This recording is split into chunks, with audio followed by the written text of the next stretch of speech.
All right, hey guys, I just want to make a quick video reiterating what we did on our Ed puzzle about finding the vertex.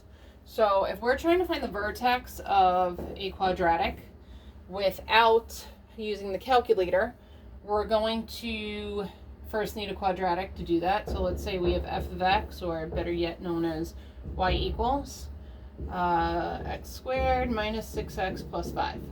Okay, here's our quadratic. If we want to find the vertex, the first thing that we're going to actually have to find is the axis of symmetry. And luckily for us, we have a formula for that, which is x equal to negative b over 2a. And you do need to remember that. Okay, first thing you need to do here is ask yourself if your quadratic is in standard form. Standard form meaning that your exponents go from highest to lowest, or none, in which this does. So then we can find our a value, our b value, and our c value. A is the number in front of the x squared, which in this case is just 1. B is your middle term, negative 6, and c is your constant, positive 5.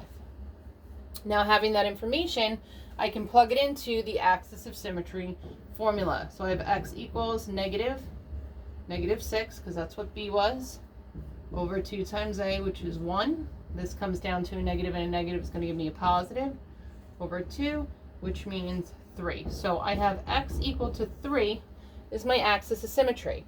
That means the quadratic that I have, that imaginary looking line, dotted line that cuts it in half, is your axis of symmetry, x equals 3. Now let me just pretend that's where this is. That means that the x value of the vertex is 3. But then how do I find the y? Well, if the x value is 3, and I know x, then I can plug it in for all the x's to find y. So I take my quadratic, y equals x squared minus 6x plus 5. And in order to find the y value, where x is 3, I just plug in 3 for all my x's. So I have 3 squared minus 6 times 3 plus 5. Y equals 3 times 3 is 9, minus 6 times 3 is 18, plus 5. Do that math, and I'm going to get y equals negative 4. That means where x is 3, y is negative 4.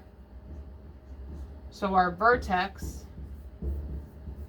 is at 3, negative 4, which means I drew this line totally wrong.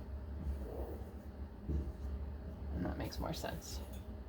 Okay, so that's how you find the vertex without using your calculator. Use the axis of symmetry to find out where the x value is, plug it back into your quadratic for x, and get the y value, and then you have a vertex. Bam!